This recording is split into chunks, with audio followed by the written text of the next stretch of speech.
call me, I would never try that. Cancel when I get Hello. Thanks for coming tonight.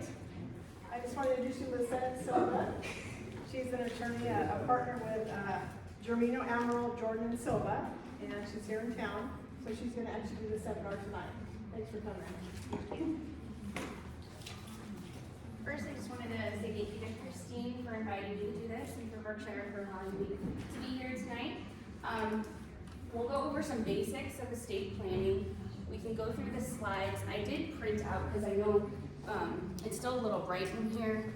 So there are handouts here of the slides if you'd like to grab one. And we'll go through the slides, and then if you guys have questions, I'll answer any questions you guys have at the end. And also, if there are any specific detail as far as fact specifics to your particular case that you have, I would suggest either pulling aside or you can do a consultation. Those are always, initial consults are always free of charge just because of confidentiality. So if there are any specific details regarding your particular matter that you wanted some advice on, okay? So first and foremost, I'm Lisete Silva. I've been an attorney since 2011. And I'm a graduate from Las Vegas High School.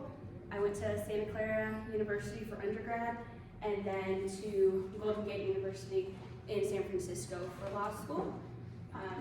I passed the bar in 2011 and then started working at Germino, Amaral, and Jordan in 2013, sorry. The reason I kind of got into estate planning, I was initially doing immigration work, but after I took the bar exam and while I was waiting for my results, I actually moved to Sacramento to start working up there, and my mom then got really sick, and we realized right away how a life event like that will kind of spark we didn't have things in line, we didn't have the necessary documents, and it kind of just puts that realization in your mind that you should really get these things done before something happens. So with that said, I moved back home. I was a caregiver for a bit, but then I started at Germino, Amaral, and Jordan as an attorney in 2013. I've been there for 10 years now, and became partner at the beginning of this year. The majority of my practice is estate planning, trust work, wills, probate, and all that. We can now go into kind of the basics of estate planning. So estate planning is really for the management of your assets, okay? You're gonna wanna plan not only for your passing, but for incapacity, okay? A lot of people think, estate planning is just about planning for my death, and it's not. There are life events that can result in your incapacity. It's gonna require you to have estate planning documents in place to manage your assets during that incapacity, okay?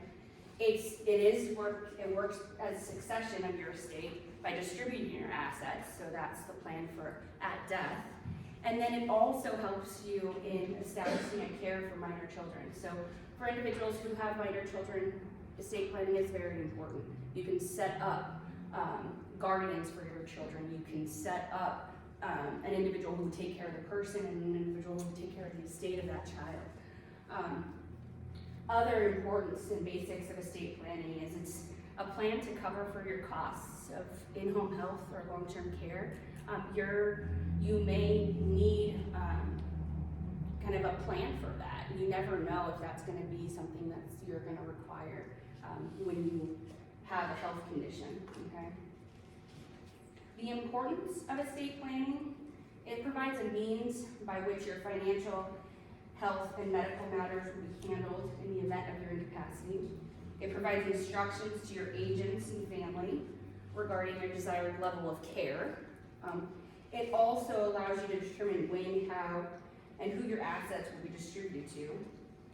And it provides safeguards for the care, well-being, and financial future of your children. Okay? Now, the common estate planning documents. You've probably heard of a will, you've heard of a trust, A will, there are traditional wills that are for planning for death solely, okay? So a will plans just for succession of your assets at your death, okay? Trusts will plan for both incapacity and death. With a trust can be set up where it is revocable or irrevocable. The difference between a revocable and irrevocable trust is that a revocable trust you can change over time, okay?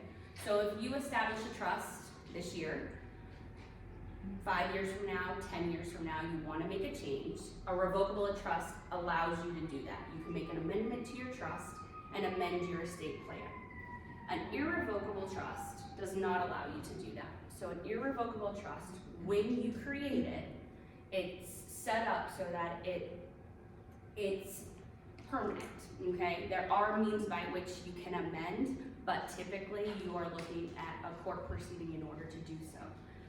Revocable trust, you have the flexibility to amend. In our office and currently, you're really seeing people just establish revocable living trusts. There was a purpose and a reason for irrevocable trusts prior for tax planning purposes. Some people still need to use it for tax planning purposes, but because the estate tax exemption is so high now, you don't see people using irrevocable trusts anymore.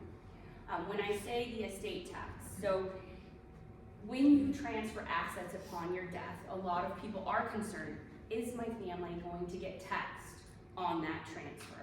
So, and that would be called a death tax or an estate tax. In California, we don't have a state tax on that, but when you're looking at federal, there is an exemption, okay? So you can transfer up to 11 million, it's like 11.5, I believe, in assets to your heirs, to your beneficiaries upon your death without there being an estate tax. And that's why I say we don't really see the use of an irrevocable trust too much anymore, because we're not having those large estates that are requiring that type of planning where you're putting it into a trust where you can't touch it anymore. Revocable trust could allow you to transfer your assets as long as it's below that exemption of the 11 million, your family doesn't get taxed on any of that transfer over, okay? The other thing that with trusts are you're gonna have your schedule of assets, which is the assets that you're placing into your trust. You're gonna have a general assignment. The general assignment is for all of your personal property items to assign them to the trust. So it's basically your intent that those listed items of personal property are to be governed by the trust. And then there's what's called a trust transfer deed. A trust transfer deed is used specifically for the real property that you're gonna be putting into your trust, okay? You will actually deed over your property into the trust when you create it. And I'll get more into that when we get into specifically the trust. Other estate planning documents that are part of kind of our comprehensive estate plan that we do is a power of attorney. Power of attorney for financial, okay? So a financial power of attorney is a document that's used during your lifetime, but planning for your incapacity, okay? You list an agent on that document that would step into your shoes to make financial decisions in the event you cannot make a decision for yourself, okay? And here you'll see on the slide, it says springing or immediate.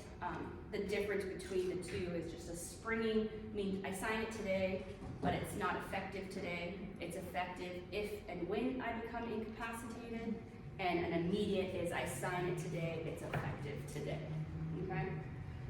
The other document that's a part of the comprehensive estate plan is an advanced healthcare directive. It's also like the power of attorney, you're designating an agent, but you're designating an agent for medical decisions, not for financial. So on the advanced healthcare, you're actually listing someone who will make a medical decision for you in the event you cannot speak for yourself. And coupled with that is the HIPAA authorization, and that's for release of medical information.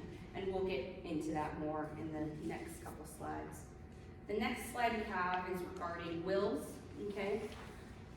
For some, what I'll do is I'll go through what a will is, what the advantages, disadvantages of having a will, what a trust, disadvantages, advantages of having, and then we'll wrap up with what happens if I don't have anything set up and what happens with my estate.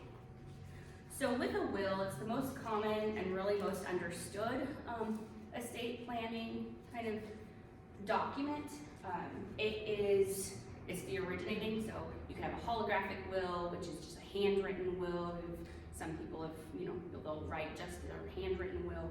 You can have a will that's witnessed, but basically it'll have the testator, who's the person who created it, an executor, who's the person that the testator appoints to represent their estate in the event of their death, and the beneficiaries, who are the people who are going to receive the estate assets at death, okay? A will takes effect only upon the death of an individual. It does not plan for any incapacity, okay? It'll allow you still to dictate who will receive your assets upon your death, and it also allows you to appoint a guardian for the child, and set up a guardian of the estate of the child and a guardian of the person of the child. So it does have those mechanisms. It just does not plan for incapacity of a person, okay? One of the things that wills do require, depending on the amount of the estate, is they will require that a petition for probate be filed with the court upon the death of the individual, okay? So that would require a probate of the will, okay? So what is a probate of the will? Probate of the will is the judicial process of dealing with the estate after someone passes. Who you have listed as the executor would then have to petition the court to be appointed. They would have to be issued letters from the court to be able to do anything for the deceased person. So that's kind of all on standstill until that petition is filed, okay? Then that person, once appointed by the court, will be able to act on behalf of the estate, but there are it's all court supervised, okay? So your actions all are reported to the court through a petition for final distribution, and need to be approved by the court before anything can be distributed to the beneficiaries or heirs, okay? One other thing with the probate is that there is a notice to creditors. So you'll see in the paper, local paper, sometimes in the back sections, like you'll see the notices of probate. Those are all in order to alert creditors that this individual has passed. Do you have a claim against them? Then they can file that claim with the court. So there's a notice of creditors claim period through a probate as well. That notice of creditors claim period is 4 months. So it does make the probate process lengthy. So you're talking about, we file, we have 4 months in which creditors can attach and we can't really do much, and then we have to file to close. So with a probate, you're looking at best 6 to 8 months before anything can actually be distributed, but typically longer for estates that are trying to sell real property and all that within it. So we'll go into advantages and disadvantages. Advantages of a will is it's much less complicated, I'll be honest. A will is less complicated than setting up a trust. It's less expensive to draft. I'm not gonna lie to you guys, it's less expensive to draft, it's less complicated to manage. It doesn't require you to transfer any assets. You draft a will, there's the document, when you pass, your family has that, they go to probate court, and then that all happens. But it has its disadvantages, okay? So the disadvantages are, it doesn't plan for incapacity. It requires a formal probate, which can be very expensive and costly depending on the size of the estate. I don't know if everybody got one of these, but there is a handout regarding the cost of probate. So probate fees are determined upon the value of the estate. So the attorney, the representative for the estate, they all will receive a percentage of what the value of the estate assets are. So for example, an estate that's worth $400,000, you're looking at $11,000 in attorney's fees, $11,000 in personal representative fees. And personal representative is the executor administrator that was appointed. So just in those fees alone, that is a large chunk. And that does not include court costs, okay? So court costs can range anywhere from $1,500 to $2,000 best case scenario in filing fees. So costs of probate can be very high, and that's typically why people are trying to avoid probate, okay? There's also a big trigger recently is that with probates, individuals who have to, when an individual's estate has to go through probate, not only can regular creditors attach, but Medi-Cal has a right, Medi-Cal can attach as well. So if you have to use Medi-Cal services for in-home health or long-term care, the Medi-Cal has a right to reimbursement for what they pay for that, okay? So that's one of the conditions of being on Medi-Cal, is if you do in-home health or long-term care, Medi-Cal, when you pass, is gonna come back and recoup that from your estate. With a probate, they would attach. They file a creditor's claim in the probate and get paid through probate, okay? So that's one of the disadvantages, because in a trust, you'll see when we go over those slides, that's not the case, okay? So next we'll move on to the revocable trust. The revocable trust serves as both, right? So you have a plan for incapacity, you have a plan for death. The terms of a trust are different. So the person who creates a trust is called the settlor. The person who you appoint to kind of step into your shoes would be a successor trustee. And then you have beneficiaries of the trust. Now, you yourself, the creator, are actually the trustee of the trust. You create the trust as the settlor, but you are the trustee. You are the person who has all the authority regarding the assets that are in the trust, as long as you like to be, and as long as you have capacity to do so. So you can resign as the trustee and have your successor trustee step in if you would like, or if you become incapacitated, and a doctor finds that you lack capacity to make legal decisions for yourself, then your successor trustee would step in. If you pass, same thing, your successor trustee steps into your shoes and would manage the trust assets and then distribute them. One of the things with the trust and people get concerned about is, if I set up the trust, does that mean I can't sell my property? Or can I not transfer my assets? Can I not reinvest in something else? No. You are the trustee, you are the sole beneficiary of that trust during your lifetime, okay? You can manage your assets the same way you would if they were outside of a trust. The only thing is, title to those assets are in your name as trustee of the trust, okay? And that's how they're protected, but it doesn't limit your ability to move them, reinvest, buy other properties, sell, all that, okay? The trust also provides for the same guardianship provisions, so you'll have those guardianship provisions in your trust document, and it also allows you to establish a trust within your trust. So say you're leaving it to minor kids, if you pass and you have minor children, your trust would actually set up a trust for your kids, so that they would be able to have those assets set aside for them until they reach the age that you decide. So you put in the document, age 21, 25, 30, whatever you're comfortable with as far as distributions to minors, it would be in that document. And that's what the trustee would have to do. They would only distribute to the kids once they reach that age, okay? Like we talked about before, revocable trust is amendable. You would be able to amend it during your lifetime as long as you have capacity, okay? You can also, with a revocable trust, you can also set up, not only for minors, but you can set up what's called a special needs trust. for individuals who get special needs assistance. If there's anyone in your family that you're leaving assets to that has a disability and is receiving special needs assistance, you don't want them to receive those monies outright because they will lose their benefits. So within your trust, you would set up a special needs trust for that person, okay? So the trust advantages and disadvantages.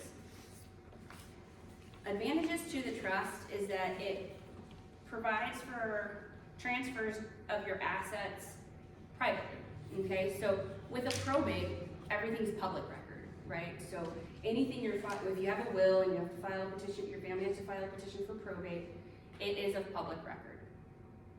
Anybody can go down to the court, ask for copies of the petition. The petition includes what your assets were, how much they were valued at, all of that, okay? With a trust, that is all private. Nothing gets filed with the court. You do not have to record your trust with the county. It's your document. It's your private document on what you're distributing out. The individuals who are entitled to a copy of it upon your death are those in the document and any possible like heirs that you would give notice to, but it's not something that becomes public record, okay? Trusts, if there is so everything can end up in court, right? I'm not gonna lie to you guys, everything can end up in court. But with a trust, the whole purpose is you're planning to not go to probate, okay? A trust, if done properly, and if there is no conflict among family members, anybody contesting, you would never step foot in court to distribute the assets of the trust. It would all done outside of the courts, okay? Through what we call trust administration, okay? Who you have listed, and that's why it's important, whoever you have listed on your document as the trustee who's gonna step into your shoes should something happen to you, make sure it's somebody that you can rely on, that you know will take care of things, because they will be in charge of abiding by that document, your trust document, and making sure that notices are sent out properly, that the assets are managed until they're distributed and distributions are made properly according to the trust, okay? Other advantages of the trust are that we talked about the Medi-Cal reimbursement with wills and how Medi-Cal can attach in a probate. If your assets are in a trust, Medi-Cal cannot come after those assets for Medi-Cal reimbursement. That is new in the last couple years. That wasn't the case previously. Whether it was in a trust or in a probate estate, the state could still come after the assets for reimbursement. But now, if they are in a trust, they cannot come after them for reimbursement, okay? Some of the disadvantages, lack of court supervision can be a disadvantage in some situations. If you have a trustee that's not acting appropriately, then no court supervision can equal a problem, okay? So that is one disadvantage. Another one is they are a bit more expensive to initially create. So they're gonna be more expensive for you to draft and establish a trust than to just draft a will up. But when you look at the cost that probate may cost you in the future, it's not nearly as much as a probate may cost in the future, okay? One of the biggest things with the trust is only as good as the assets that you put into it, okay? So you wanna make sure that you transfer assets properly to the trust, or else it can be a large headache for your trustees upon your death if assets aren't in there. Because you can have a trust, but if there's nothing deeded in the name of the trust, then there's all these other procedures that have to be done to put those assets into the name of the trust. So the next side is all about funding the trust. When I say funding the trust, it's not something that's difficult, it's just something that people will forget to do, okay? So when you come into our office, we will sit down with you, get a list of your assets, and then figure out, okay, these are the assets we can assist you with transferring, and then these assets you have to do on your own, because we can't go down to the bank and change a bank account title for you, but we'll give you instructions on how to go down and do that. We take care of transferring your real property, Okay, so we will do all your trust transfer deeds, which transfer from, you probably hold it as an individual now, we will transfer it into the name of your trust, and that protects the asset. Your bank accounts would be the same thing. You would just go down to your bank with your trust document and transfer those into the name of the trust, and then those are protected, okay? So funding the trust is not difficult to do, it's just remembering to do it when you acquire an asset, okay? And making sure that when you acquire new assets, you don't forget to put those in the name of the trust too, okay? Is that, can I ask you a question? Oh, yeah, of course. Okay, so two questions. If you forget to put something into your trust Yes. and it goes to probate, does it hold up everything else? So there is what's called a head stat petition that can be done for assets that say you pass, there was an asset that was supposed to be in the trust, but it was not in the trust. It was listed on the schedule of assets, so it shows like an intent that the person who created the trust wanted it in there, but they just forgot to put it in. We could actually do a petition with the court. It's a simple petition, it's not a full-fledged probate. And then you could, the order that would come from the court from that petition would put it in the name of the trust. So that's the simplest way to do that type of petition. However, that petition doesn't work for all circumstances. So sometimes you will have to do a full probate of the asset to put it into the trust. And yes, it will put the trust administration on hold until the probate is done to then put the assets into the trust and then finish out the trust administration. And that's why when we create a trust, we always do what's called a pour over will, okay, for the protection of the client. The pour over will says, if I forgot to put anything in my trust, my intent was it goes to my trust. So the idea is if there is an asset hanging out there after you pass, with that pour over will, you would be able to put it into the trust by filing a petition with the court. But honestly, short answer, it is gonna delay. So if there are assets outside of it, it's gonna delay the trust administration. And checking accounts need to be in the trust also?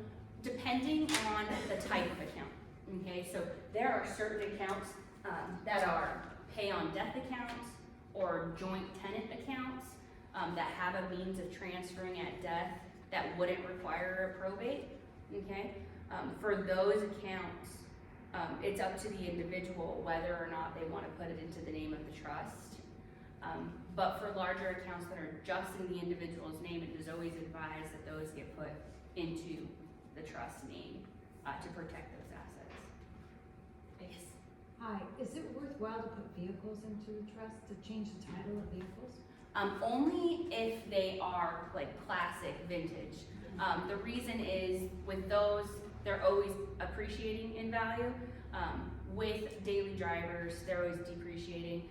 So there's no real reason to put them, title them over to the trust.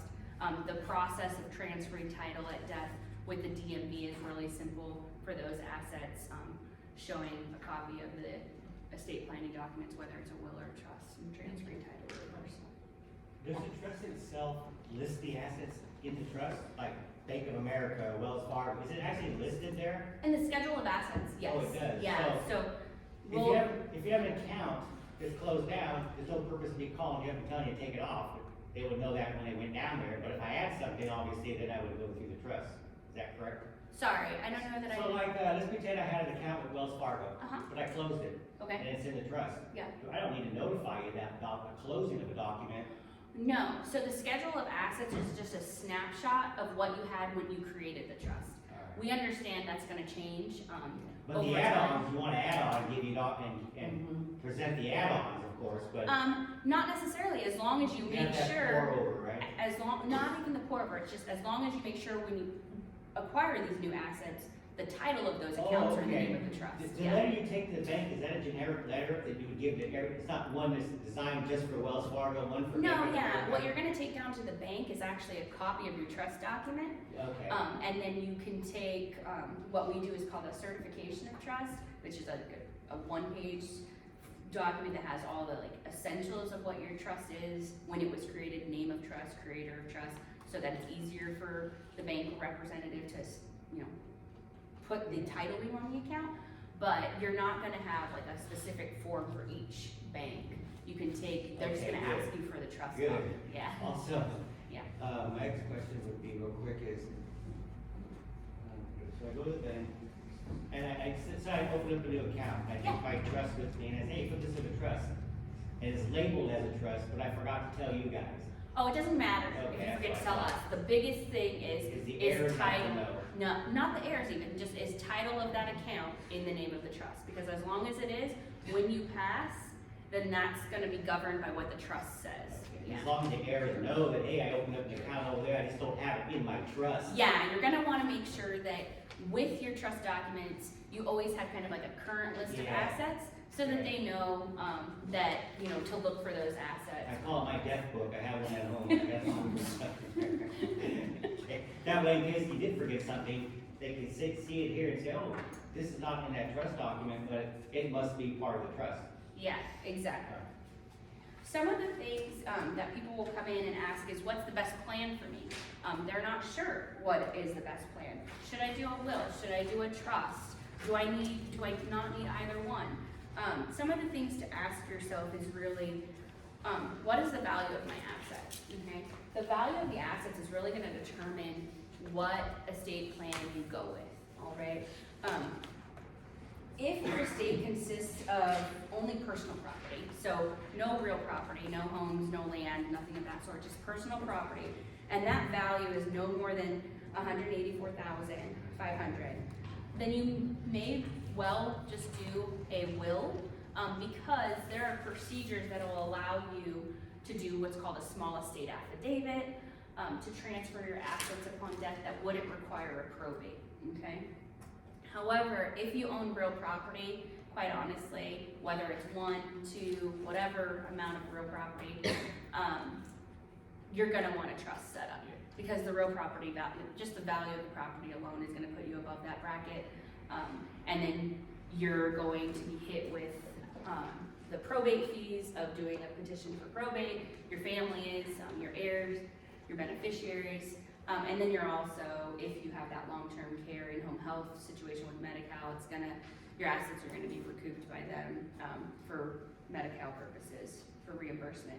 And I know for some people, for some it's like, well, I'm not gonna qualify for Medi-Cal, so that's not an issue for me. That's not necessarily the case. You can have a residence. The laws on Medi-Cal have changed recently as well and have broadened who is eligible. So you can have your residence, and you can also, an individual can have up to $130,000 in savings now, and a married couple can have up to $168,000, I believe it is, in savings, which was not the case before. It was like in the thousands that you could have in an account. So now you're seeing more people eligible for Medi-Cal, which means you're gonna see more reimbursement claims from Medi-Cal. So putting your property in the trust will protect it from any of that. Also, one of the other questions to ask yourself is huge is, do you have any individuals that you're leaving assets to that are special needs? Because if you do, you're gonna wanna set up a special needs trust. And in order to do that, you would set up your own individual trust, okay? The other question is, are you really concerned just with your passing, or are you concerned with planning for incapacity? Because if you're concerned with planning for incapacity, the trust may be the better route for you as well, because it plans for both. There's also questions to ask regarding family businesses. Is this gonna be a succession of a family business? Are you going, because with the trust, what you can do is you can actually assign your interest in a business to the trust to then be able to pass it along to the family. So those are all questions to kind of ask yourself when determining what estate plan would work best for you, okay? And kind of to go over some of the alternatives, other ways to leave property, and we kind of touched on it a little bit with the question regarding accounts. There are ways in which to transfer assets on death just by operation of law, okay? So those are pay on death accounts or transfer on death accounts. So with those accounts, you would actually, with the bank, just list a beneficiary or list an individual that it'll transfer to upon your death. Other assets with designated beneficiaries, 401ks, IRAs, life insurance, all of those, annuities, they all pass by operation of law by the contract that you have with the company. So those you would not be listed, would not be going into a trust, and would not be subject to probate either, because they would go to the listed beneficiaries on those policies. Would Medi-Cal get a part of that, What since was it's not in the trust? For those, no, because the way the law is now, it's just what the probate estate of the person is what they can go after. Yeah, and those are all not not a part of the estate of the person as far as a probate estate. And if you have a regular general account, like a checking account, but you also have beneficiaries from the bank there, Yeah. I can still put that in the trust, right? Or does it If not you need to? if you put it in the trust, then that would wipe off like the beneficiaries. Oh, that's. And it would have the beneficiaries in the trust, so you'd be covered anyway. But if you already have beneficiaries at the bank, that account actually transfers automatically to those beneficiaries upon your death. And doesn't They go just do a probate? claim form with the bank. No probate on No that, right? probate on those in there, yeah. So we go through every single asset with the clients and we'll figure out, is this a pay on death account? Is this, just an individual account?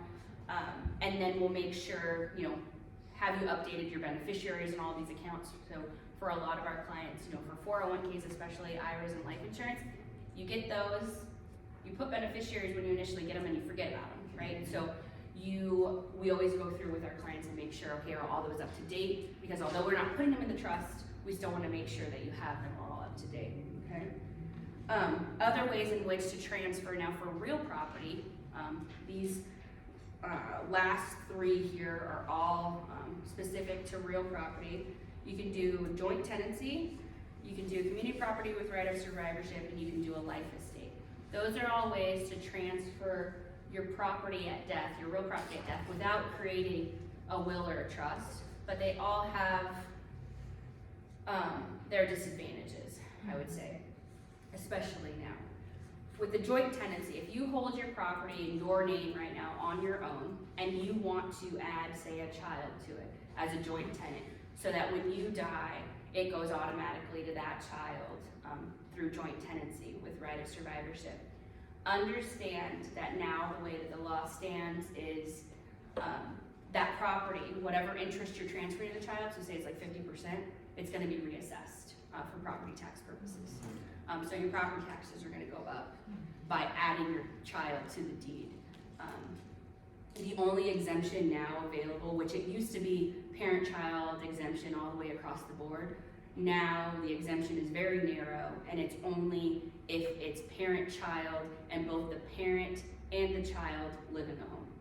So it has to be a primary residence for both, where before that was not the case. You can transfer to children. So you're seeing a big, this becomes a big issue for a lot of our clients now is, especially with land that's been inherited from generation to generation, because you're no longer seeing that exemption for property taxes, and property taxes are skyrocketing for people. But there's really no way around that, because quite honestly, even on death, when you transfer through a trust or through a will, your children or whoever you leave it to are going to get hit with the reassessment at that point too, unless they are your child and they are going to live in that home. They're gonna get hit with the reassessment. It's just, when do you wanna get hit? Do you wanna get hit while you're still living and paying for the property taxes? And is that in your budget to be able to increase the property taxes? Or do you leave it for, the individuals who are going to be the beneficiaries to then deal with the increase in the property tax? I know I'm not there yet, but I might forget the question. Speaking of taxes, is it business as usual? When I file my tax return, I file it under my name and Yeah, same, your social security, all that, yeah. capital gains? and Exactly, like that, everything like runs stock the same, market? yeah. The trust does not have its own individual tax ID number until the individual passes and it becomes irrevocable. So at that point, it gets its own tax ID, but during your lifetime, the creator of the trust, it all runs through your social security number. So tax is the same, okay? Okay. So community property, right of survivorship operates like a joint tenancy with right of survivorship. Upon the death of a spouse, it would go 100% to the other. So that's way in which for community property to transfer. Life estates are where the individual would basically deed the property to, say, a son, but reserve the right to live there for themselves. And that's a way to transfer property during your lifetime, where you can do a life estate. However, the issue is the triggering of the reassessment for property tax purposes as well. And then also understand when you're adding somebody to title like that, your property is then subject to their creditors that can attach to that property, and also understand to ever sell it or transfer it, that other person needs to agree and sign, okay? So, because they are now an owner of the property. So by doing, say, a trust or a will, you're leaving those assets to the individuals, but not until you're ready to, instead of, doing a grant deed now and transferring it to everyone else. So we come and visit you, Yeah. decide to, you'll tell us which one we should do, right? Yeah. Then I don't wanna No. go in, I wanna trust. No, And I then mean, find out it's better to have a life estate in my situation, or you'll let us know and. yeah. what's So the best. I kind of go through and have a bunch of questions kind of for you guys when you come in, to kind of figure out, okay, what's gonna best suit this person, what do they really need? Yeah. Because I'm not gonna just say, you have to have a trust, when you don't need a trust. There's no Yeah. point in you spending the money to create a trust if it's not necessary. So I'll be honest with you, I mean, we go through and then I'll let you know what would be best for you, for your Yeah. circumstances. Yeah. Question. You're saying with the husband and wife, it just automatically goes to the other person if one passes, you said. they're If both- it's held as community property with right of survivorship, Do you need there's a gotta, trust? That's what I was wondering, do you still need to put that home in a trust if you're husband and wife and you're both on the deed? And one passes, does it yeah, so automatically go to we the other do one? joint trusts for the husband and wife, so you would do a joint trust, and you'd actually transfer it from the two of you, as community property to the two of you as trustees of the trust. So you should do that, it doesn't just automatically go to one, I mean, if Oh. one passes, the other one can stay in the home, right? It just- Yeah, just- if you have it as community property with right of survivorship, honestly, yes, when one passes, it's gonna go automatically to the other by affidavit, death of community property owner. However, the situation is, what if you guys are together? What if it's a simultaneous death, and then the property is subject to probate?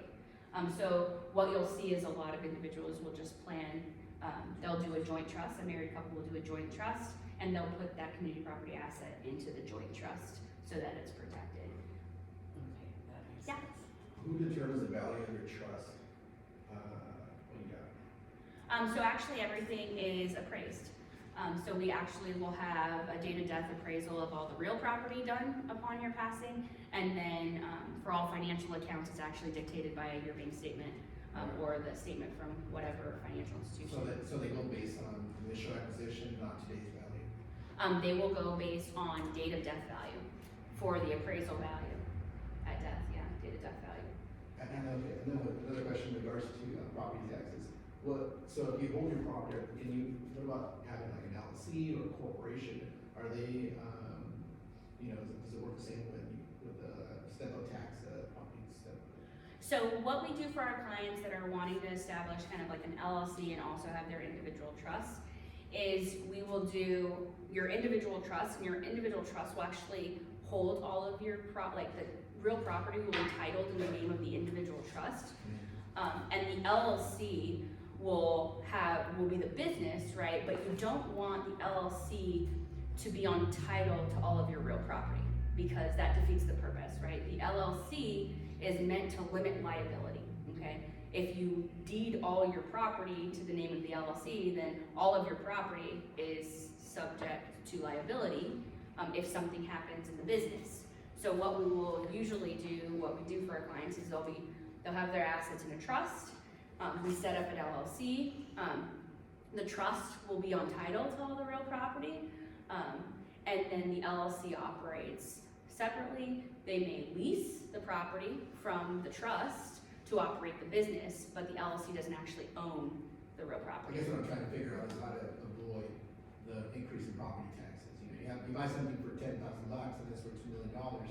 I mean, that's, Yeah, so how to avoid it, like you're not gonna avoid reassessment right. for property tax purposes. Like, That's- there's only certain things certain exemptions that apply, and they're minimal now, after the new proposition. So there's the parent-child exemption, like I told you, but that's only if the individual is gonna live in there, as well. There's there's one for farmland, like, family farms, exemption for some family farms will be able to transfer without, having the property tax reassessment. You can transfer between like spouses and joint tenants and all that. That doesn't, cause a reassessment. If there's an LLC and it like transitions into another type of entity, as long as it's the same share of like the same membership, so it's the same individuals that were in the LLC are forming the new entity, it's kind of just transferring over into a new form of entity. They won't reassess the property in those cases, but it's very short list. Because whenever you don't change the beneficiary. That's What was that? what- I said, I guess it's only whenever you don't really change the beneficiary. When you're really not changing the person, like Right. the person that's benefiting from it, yeah. So it's hard, I mean, a lot of people are getting hit with the reassessment now, it's like not much you can do about it, it's unfortunate, but that's what we voted for, so that's what happens. Can you put more than one house in one trust, or do you have to have a trust for each? Oh, no, you can put multiple properties in one Okay. trust, yeah. You can put a ton of properties in one trust, yeah. You don't have to have separate trusts for Okay. each property, yeah. All right, so what happens if I become incapacitated or pass and I have nothing in place? So if you have nothing in place, upon your death, it's going to depend on what assets you have in your name, okay? If it's over that threshold of the 184,500, you're looking at having to do a probate. You would still do a probate even though there's no will. It's just that the California laws of intestate succession would govern who gets your property, which is just kind of next of kin would get your property based on those laws. There are other ways in which to transfer assets upon your passing, like we talked about the pay on death accounts, we talked about the joint tenancy, all that. But for the most part, you're gonna wanna make sure that those assets are all, I just lost my train of thought, I apologize.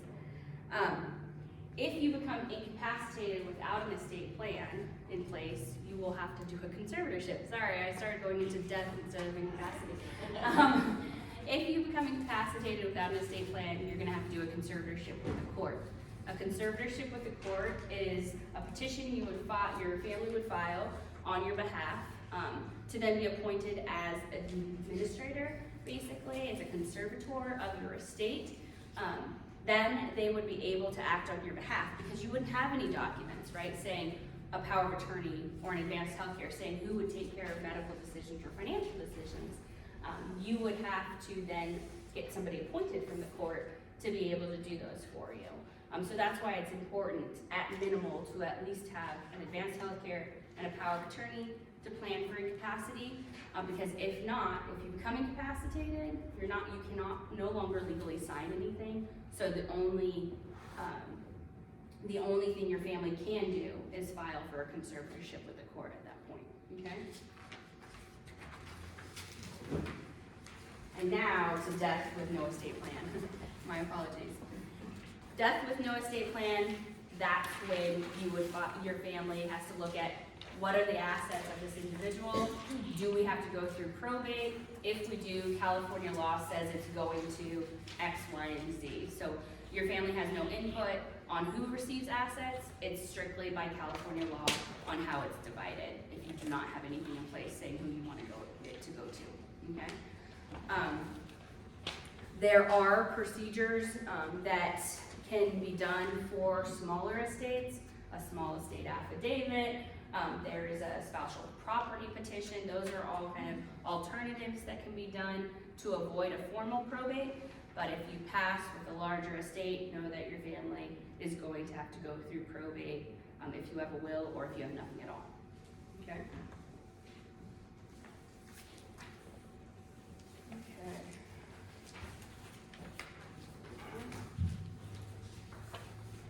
And then, things to remember.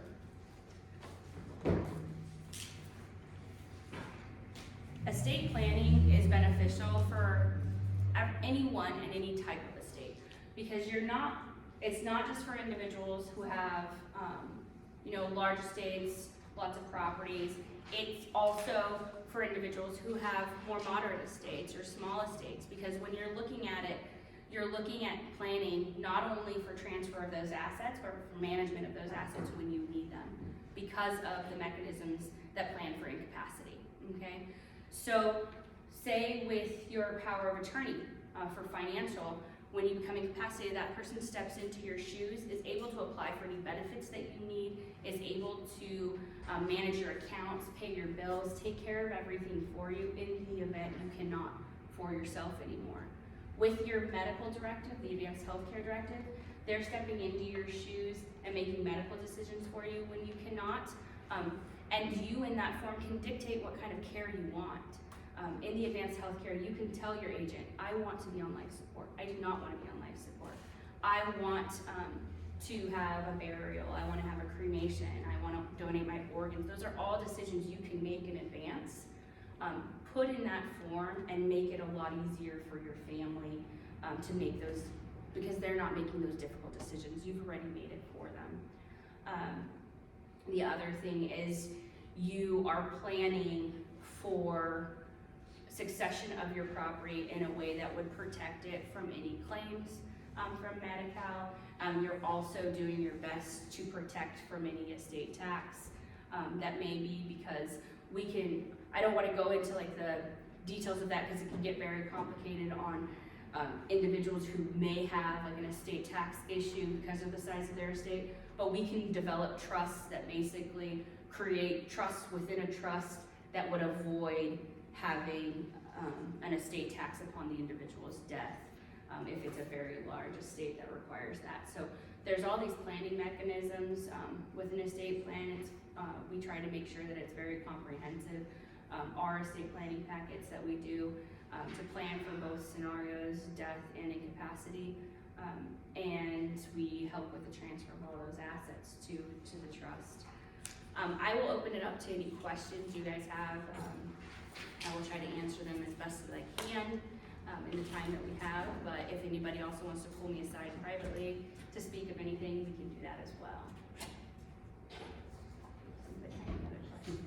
So there's instructions for the trustee to carry out upon your death, what to do. They would call you guys up to say, Joe Blow died, and so in the book somewhere there's instructions for that person to do. They're not just blindsided, right? Exactly. So that's what the trust document is. The trust document provides instructions to your trustee on what you want done.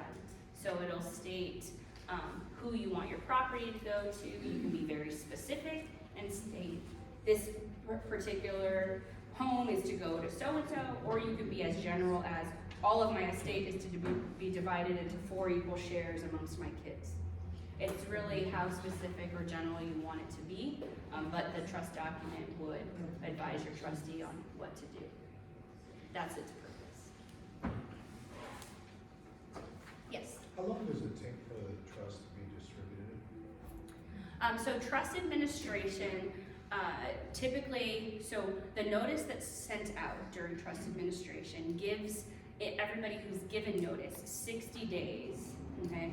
60 days if you give them a copy of the trust to contest it, okay? So you have at least a 60-day period in which that nothing, not that nothing can be done, but you can't distribute, okay?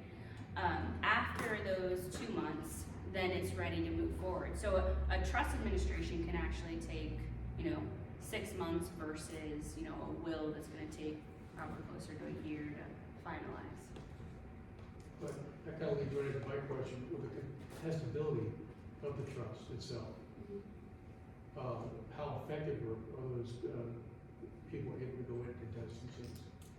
So when you contest, the basis of contesting the trust can't just be this is unfair, right? It can't be, oh, I should have been left something and I wasn't, or I'm a child, I should get the same share. They have to prove and allege that there was either the individual lacked capacity to sign the document when they created it, that they were under undue influence, it was produced by fraud. So those are the bases for contesting the document.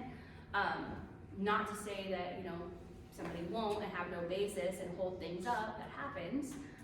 But simply the fact that it's an unfair distribution of the assets is not enough to hold up in court as far as contesting. The cost of contesting, does that come out of the estate or does it come out of the person contesting? So we have what's called like a no contest clause in all of our trusts and wills that provides that if an individual is to benefit from the trust and contest it, they can actually lose whatever they were to receive. The cost of contesting is on the individual who's contesting as far as their attorney's fees, but it's on the trust or the estate in defending it. So the trust and estate still does have the cost of defending against the contest, but they don't pay the attorney's fees for the individual contesting it. Is it impossible to get somebody off of a deed once they're on it? Is it hard to do that? If you have somebody on the deed on your, but you don't want them on there anymore?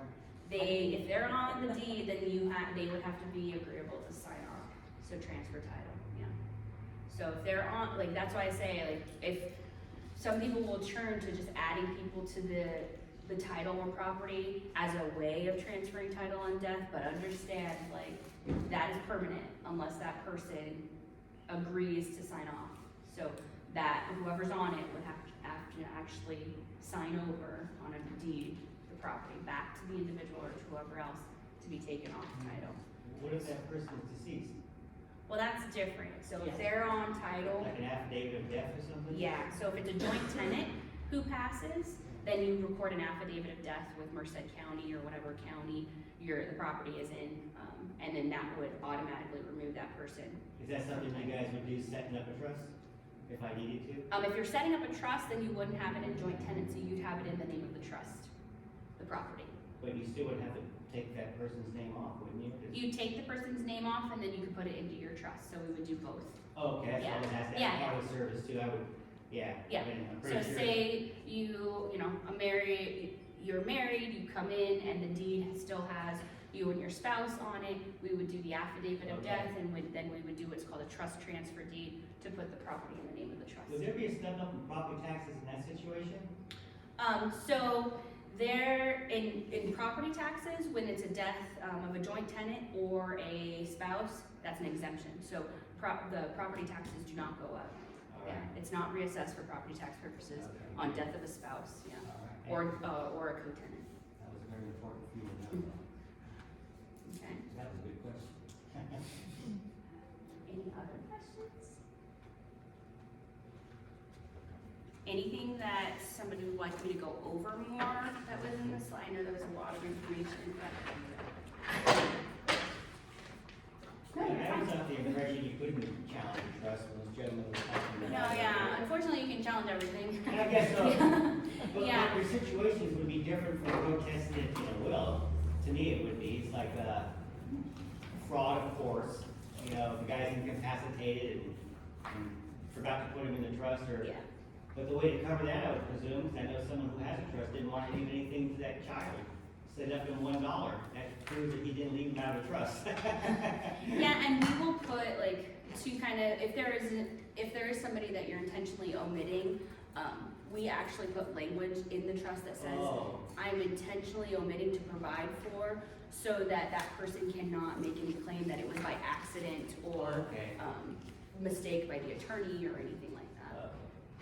Got it. Because you always have to remember, these documents are being drafted, but the individual who instructed us is gone by the time they're being used, right? So we need to make sure that we have as much of kind of a snapshot of what that individual wanted in the document, to make sure that if somebody were to contest it, they're not going to prevail. And that's the best part, 'cause I had the whole binder for my dad. I mean, and it was labeled everything. Yeah. So so simple, thank goodness that we did all that, because we would have problems. But Yeah. he had everything listed, yeah, so it Yeah. was much easier. No, it does make it a lot easier on the family, for sure, to have it all situated. Yeah. Well, thank you for coming. Of course, thank you guys. Thank you, Lisette. I saw that on your card, I'm like, Yeah, thank you very much, I appreciate that. Thank you. Thank you guys again, everybody, for coming. Like I said, I will stick around, if you have any questions that you wanna ask.